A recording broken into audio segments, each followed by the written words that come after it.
Imagine buying your next property without needing a cash deposit.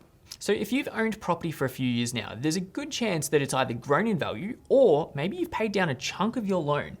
That is growth, that is equity, and it could be the key to funding your next property, not necessarily requiring a cash deposit.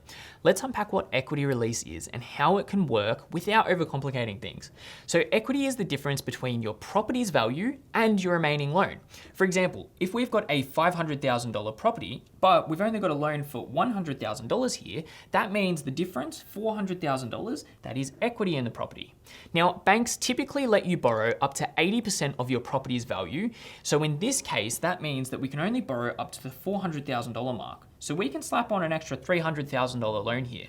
Here's where it gets interesting though.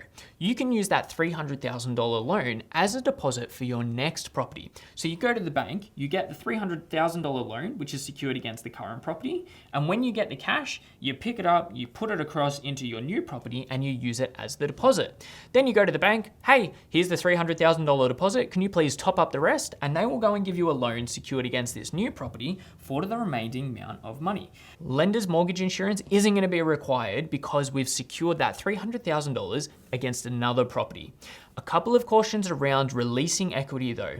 Firstly, releasing equity increases your loan balance, which means higher repayments. Be sure you're comfortable with the numbers. Second, don't over leverage.